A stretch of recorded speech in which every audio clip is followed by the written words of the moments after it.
ওকে, আমার প্রজেক্টে একটা এরর দিছে। এররটা কি? Error phase, syntax error, unexpected token, second bracket or expecting, আচ্ছা যেটাই হোক। এখন এররটা আমরা কীভাবে সলভ করবো? এই জন্য আমরা আমাদের কোডটা দেখে, এটা হলো আমাদের কোড, এররটাই পেজ 8 ছিল। কত নম্বর লাইনে এরর? 20 নাম্বার লাইনে।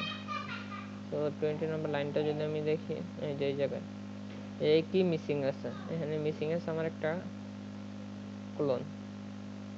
ওকে, এটা মিসিং আছে। সো এবার যদি আমরা রান দেই, এবার চলে আসছে। আবার যদি আমরা এখান থেকে এটা যদি কাইটা দিই, এরপর রান দেই, তাহলে কিন্তু সেম এররটাই দিবে। আবার ক্লোনটা যদি দিয়ে দিই, তাহলে এরর দিবে না।